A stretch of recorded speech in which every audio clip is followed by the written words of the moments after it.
You know what it is. Let's go. We got the kid in the chat, Niko Petrides, making his pro debut coming up. I think I saw February 17th, so just about a week away, a little bit over a week. How you doing, bro? I know it's been a while. It's been a while, yeah, especially from the first time we talked, but just constantly in the gym grind, just keep stepping up levels and just keep working. But other than that, everything's good on my part. How you been? Good, bro. And Good. just for the listeners to get a little breakdown for them so they get a idea who we're talking to here. Niko, been a long time geek. I mean, this guy's been supporting from the jump. Former baseball player. Yeah. So we definitely feel that. Jumped into fighting like a savage. In the last year and a half, he's got 7 fights. So I mean, he's pedal to the metal. This guy is clearly wants it pretty badly. And now we're at the point where it's pro debut time. So it's time to make some money, brother. Are you Yeah. excited for this pro debut? Yeah. I mean, anyone that says that they don't get excited for a fight, like they're lying. Like it's not, but this one just has like a little bit more to it now, especially like from my first couple AMEs to a couple Miami title fights to there's no feeling like this one. There's like it's almost like I got like that chip on my shoulder again, found that fire. Like this one's top tier for sure. Yeah, for sure. So let's get a little scoop here on what was the transition like? Because I feel like that's gonna be like one of the main things people are wondering is like, dude, he was just playing college baseball? Like he has 7 fights? Like what happened? Like what was the transition like from like the first camp, first practice that you walked into to like where you're at now? Like what would you say is the biggest difference? I'd say the biggest difference is definitely like in baseball, you're assigned a position, or you focus on hitting. If you're a pitcher, you're focused on your mechanics and everything. So you're focused on one thing and focused on being very good at that one thing, hitting baseballs, fielding baseballs, stuff like that. It's a very like I don't want to say broad category because by all means, baseball's hard. It is tough. Right. But when I transitioned over to mixed martial arts, like learning how to wrestle in an MMA way, learning how to strike in an MMA way, learning how to box in an MMA way, learning there's so many things. That's why it's called mixed martial arts. There's so many things. And just when you think you're getting good at one thing, you get humbled real quick. But there's an answer to everything. Like you do something right, someone can come back and answer it. So it's just like learning that as a whole, you can be good in one thing, but it doesn't mean you're going to be a good fighter. Like it's athleticism, it will only get you so far. But now it's like adding the technique to it. Yeah, no, I get what you're saying. I mean, playing baseball, it's like, yeah, you're pitching at one time, you're hitting at one time. Like, it's not like Exactly. what you're saying. It's like you got to learn all this and you got to do it all at the same time, you know? Exactly. So tell me a little bit about the gym that you're at, because you must have obviously had a really good, coincidence that you ran into this gym that's just absolutely been giving you everything, right? I absolutely, they have been godsend. Elevate MMA Academy here in Durham, North Carolina. When I moved up here, I was like, baseball ended, school ended. I was like, I'm a competitor. I was put on this earth to compete. Like everyone has a purpose. Mine's to compete. And I ran into this gym and I walked in there the first day and was like, hey, I want to fight. Like I have a little bit of experience and everything. And I just kept cashing in my ticket. I showed up every single day, multiple times a day, just kept doing it, kept doing it. We got my first fight booked, and then next thing you know, a couple months later, my second fight, third fight, fourth fight. And one thing that I love about my gym is like they help everyone, but like they really get you to focus like on yourself and invest time in yourself and everything. And they put that time in me. Like my head coach Cody, Malte, Dewan Owens, Neil Ritchie, like all them dudes, they are absolutely like stellar up there, and they just put so much time into their fighters. And the people that aren't fighters too, like they take pride in what they do, which is awesome. Yeah, that's so sick. Yeah, that passion is definitely something you want in a coach for sure. Like I hear time and time again where it's like I can't get enough time on the pads with my guy, or Yes, he's not here yes. for wrestling or something like that. And it's like, to have that like kind of family bond over there, I'm sure that's like something special.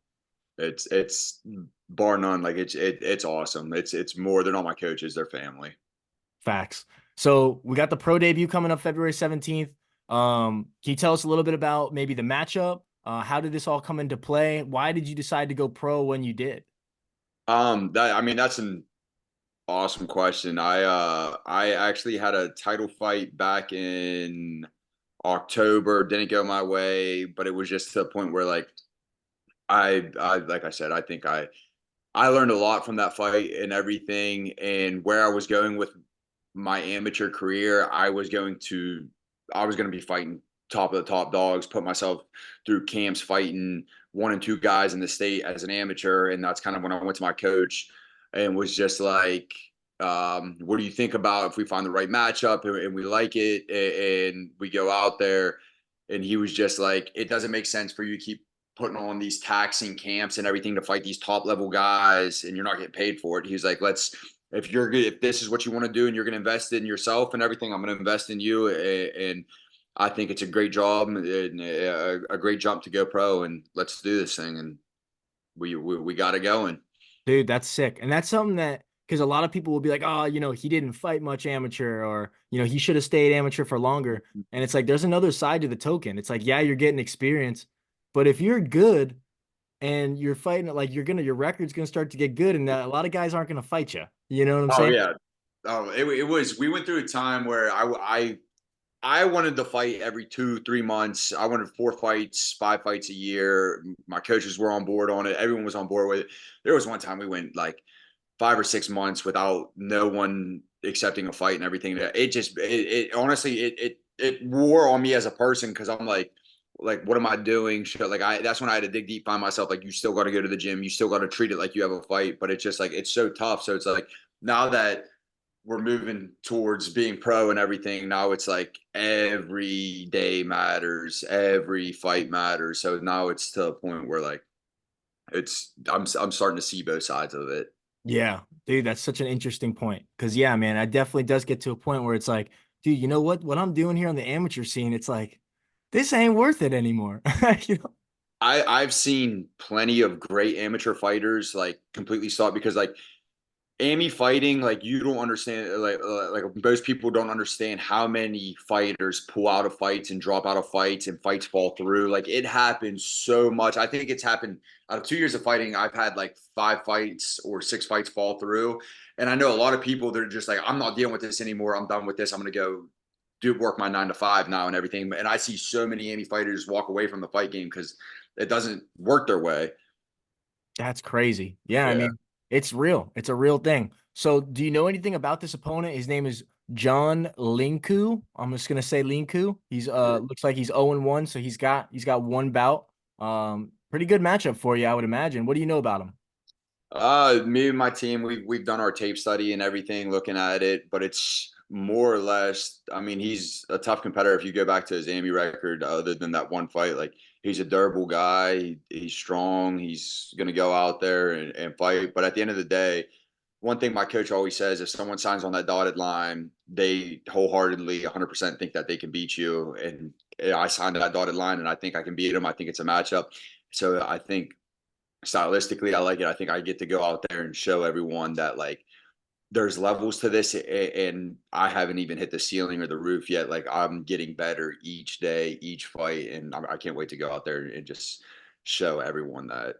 That's what's up. And I see it's at the Mountaineer Casino. So, is that close to you? How far the trip is that? That's actually back home in my hometown, which is Oh, like, it's like 15 minutes away from my hometown. So that's another reason we did it. I'm from, I got to rep the 740. It's where I'm originally from. So it just made sense to, I kind of wanted to like pay back to everyone that supported me back home because living in such a small town, many people don't make it out. Many people get stuck in that place. And like, I kind of want to give back to everyone that supported me and show them that like, it's not for nothing. Like, if you work hard, put your head down and grind, you too can do this.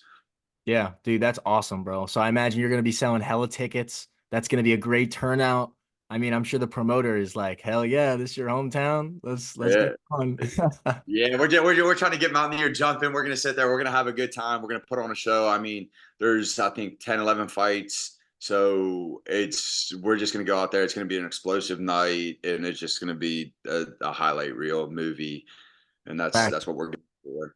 That's what's up. So in the last month and a half, or not month and a half, year and a half, you're developing all these skills. Where do we see ourselves? Like, if you gotta like tag yourself, are you a striker? Would you say you're a grappler, or are you just kind of freestyle guy? Like if you had to, I there's got to be a piece of you that's like you're like, all right, I'm a little bit better. mean, when I came into the gym, I said I was a striker. It was similar and easier to pick up to throwing a baseball, but man, did I have to put the gi on and get humbled and earn my stripes in jiu-jitsu and wrestling. And now I find myself um wrestling a lot of guys that I fight and able to. And I think what it is it opens up my striking more. So but it's just I love being able to put someone up against the fence and being a big dog on them and kind of like, showing them like creating a more dominant presence. Dude, that's sick too, because I mean, you're not a short, like stocky welterweight. You know what I'm saying? So like you're bringing like a kind of new diverse skill set to the octagon, where it's like a guy that's usually 6'2" at welterweight, you're gonna expect is a kickboxing background. He's gonna want to stab you at distance. But then you got Niko Petrides, who's gonna freaking bull rush you and take you down. That's what's Uh, up, dude. that's the biggest thing. It's like everyone I see, they look at me, oh, I'm gonna wrestle him. I'm gonna wrestle him. He's a tall, lanky guy. I'm gonna wrestle him. You can try. I mean, I'm down. Like I said, you can try. But it's something that I look forward to. Yeah, no, wrestling, I think everybody with a common sense can kind of agree that wrestling's the best base for MMA. You know what I'm saying? Being able to dictate the fight wherever it's at. That just seems like the biggest part that you would need. Uh, so you've been wrestling with like a specific wrestling coach? Have you been going to any like, I know there's that area in North Carolina is big with wrestling, man. You get into like a UNC practice or something like that? Know a guy? We're fortunate enough that we actually have some guys that wrestled at state that come in and work with the fighters. I very much love that I have a strength and conditioning coach. Adley Edwards, absolute amazing coach and everything. I had the chance to fight. He fought in Bellator. Awesome wrestler, wrestled through. So anytime I have questions, I always have guys that I can convert to and everything. And one thing that I love about Adley and my strength and conditioning coach is he was a tall, lanky 45er. So like there's a lot of things that he was able to do that he teaches me that work for me at 170 because like I said, being tall and lanky, there's definitely a lot of benefits that play to my advantage.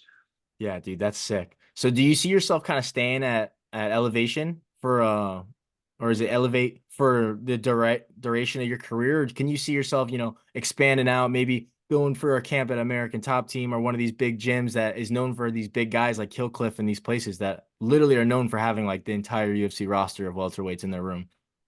I absolutely like I said, I love Elevate. Elevate's my home and everything, and they will always be my home. Um, and I will stay with them and rock with them. And but it's also a point where my coach, they know that uh they will push me in certain directions too and be like, hey, go you need to go here to get work with these guys. You need to go here. And that's the thing is like there's especially in the triangle area, there's so many guys to work with. I like the way my camps are run because I get so much being a smaller gym, you do get a lot more one-on-one time with your coaches and able to break things down. And I think that plays into an advantage to my part, but I understand that there's guys out there that are training with top five guys every single day and everything. So to just make sure you making sure that I have all the resources I need without I don't like people that like nothing against gym hopping and everything, but it's just like this gym invested time into me and I got to give them their investment back. And it's not by me leaving to go somewhere. It's about, staying and grinding with them and staying true, but also using other resources around me. Yeah, I mean that's definitely the best answer you could have given right there for sure. I mean, you got to get your work in. You know what I'm saying? If there's work this way, and it's cool that you have coaches that are on the same, as long as everybody's on the same train, you got a bright future ahead of you. So a question I definitely wanted to address, the weight cuts, bro. That's so freaking right field for, pun intended, for us ball players. So do you have to switch up your whole lifestyle? Like, are you eating completely different the last 2 years? And what's the weight cut like? Are you shedding 15 or are you just kind of hovering? I'm shedding about 20 pounds, 15 to 20 pounds. I will say that thank thank whoever for my mom and my dad's genes, because the way I shed weight is absolutely incredible. There's an ongoing joke at the gym that like I can shed weight, like I can lose 7 pounds in an hour, 8 pounds in an hour without no problem. So the weight cut isn't something that really affects me a lot because I get up to about anywhere from 188 to 192, and then I cut down to 170. But the big thing is that I transitioned in my first 6 fights. It was kind of, oh, if this made me feel good, I'm going to eat it and everything. But now having a strength and conditioning coach, I really like this. I've been with him for about half a year now. I really focus on putting healthy weight on, getting stronger, getting bigger, and eating right. So the weight cut doesn't bother me, but it's definitely, I've definitely tried to fill out my frame more. So it's definitely noticeable. Right. You're like, this is great, but at the same time, you're like, why is it coming off so easily? You're like, That's one thing. I've never. There's only I think one or two weight cuts I actually like complained about. Other than that, like having a bunch of 170ers at the gym and we all fought together, um, cutting weight together. They're like they kind of get a little ticked off at me because the weight just I'm not in the sauna as long as yeah, that's that would piss me off too, bro. You're just out there freaking chilling. yeah. So what's this card like? Is this another gym takeover card? You got teammates on it? No, I wish. Actually, it's wild. The day before February 16th, Durham, there's MMA fights back in North Carolina. They were around for a couple years when the whole COVID and all that shut the commission down, whatever. But back in Durham, first MMA fights in I think like 3 years. We got 6 dudes on the card. So my coaches are down here, and then my coach is coming up, flying up Saturday. So it's just me up there. But then the week after, we have 2 guys fighting. So we have like 9 guys in camp right now, all chomping at the bits, like ready to fight within the next 2 weeks. Oh, that's exciting stuff for the gym. I Yeah, imagine everybody's all that energy in there must be crazy. Like the sparring rounds are picking up for sure. it's such a vibe. That's sick. You guys get music in there and stuff? Oh, we got the music going. We got it's like everyone like respectfully and like humbly wants to whoop each other's ass. Like it's just like we're trying to get that because we're like so close to fight night. Like we're all like that, but it's like we all take care of each other and we all look out for each other. Like everyone in that gym on the fight team, and not even on the fight team in the gym, wants to see you succeed. So they're very like respectful if you got something going on, or very like helpful if when it comes to things like that. Hell yeah. Hell yeah. So let's take a wider scope here. What are the goals? All right. So we got 2024 right here. You're starting off, you're gonna have your pro debut in February. What are we trying to get to by the end of the year? Is it kind of just let's make the right decisions? We're not shooting for anything in particular. Or is there like a desired record that you would like to get to by the end of this year? I mean, I like I said, I love to fight. It's not. I'm a competitor. Everyone has a purpose on this earth. I fully believe I was put on this earth to compete. I'd love to fight 4 or 5 times, keep it rolling and everything, stay active. But the biggest thing is now making the transition to pro is be smart about it. Not only as an amateur, okay, you're fighting, you're building experience, but now there's a whole business side that I'm trying to learn about being pro, how to be marketable, how to market yourself and create uh kind of something like a personality around you that gets a following. So the biggest goal is, I mean, anyone that says is in this game, like I'm here to be the best. That plain and simple. Like one day, I mean, I wake up every day like and look in my mirror and it says you will be champion of the world one day, and like that's motivation for me and everything. Like that's why I'm in this sport. But it's also about making the right choices until I get the right opportunities. Once I get that opportunity, then it's that.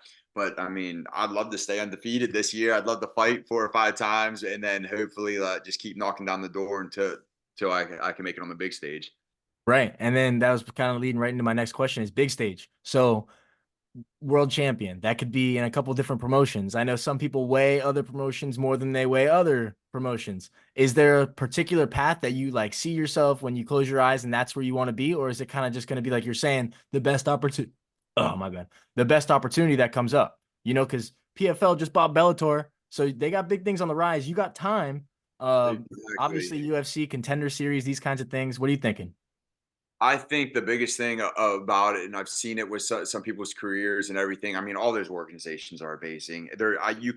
Those are all high class, top level fighters in the world in every organization, and I know they outweigh them. But the biggest thing is the one that makes the most sense with the right opportunities, kind of the one that to jump on, because I don't want to let that opportunity to pass by and wait for something else, and then God forbid something happen, and then I'm like, well, I missed my shot. So it's kind of like keep knocking down the door until an opportunity presents itself. Once that opportunity presents itself, obviously go back to my family, my team, talk about it, and but I can't let it pass by.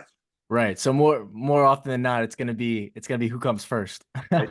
It's and that's the thing is if it happens to be someone other than a top level like top level organization, but whoever gives me that opportunity just so I can make something happen to get another opportunity to get another opportunity, just keep stacking it until I'm up there.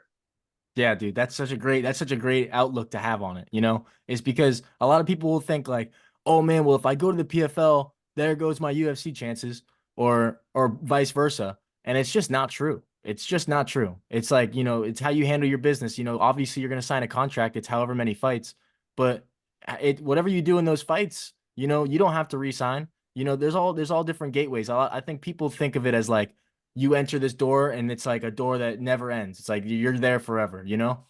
Exactly. Right. Exactly. So that's dope that you have that outlook. But Yeah. let's get a prediction here before we wrap it all up. How do you see yourself finishing this guy? I'm not going to say how is it going to go because I know you see yourself finishing him somehow. I see it being a very dominant fashion. I don't think I'm at the stage in my career where I can call my shot just yet. I kind of got to earn that right to call Okay. my shot. But I definitely see me going out there and showing the world that, or at least the casino right there, and then the people following that he's not a striker, he's not a wrestler, and everything. Like I'm there to mix it all up and absolutely just put on a highlight reel and put some swagger on the dude and go out there. Nothing against him, like I said. I'm thankful for it. It's an opportunity, but at the end of the day, it's me or him, and it ain't gonna be me. Yeah, you got to have that confidence. And dude, we got to get you a nickname, dude. And literally as we're sitting here, Greek Geek. I'm just saying they rhyme. I'm just saying Oh, they rhyme. That's all I'm saying. I'm gonna have to write that one down. That one's The gonna stay geeky on Greek, top. like the geeky Greek Oh, or something like that. I don't know. you Listen, might be cooking with something for sure.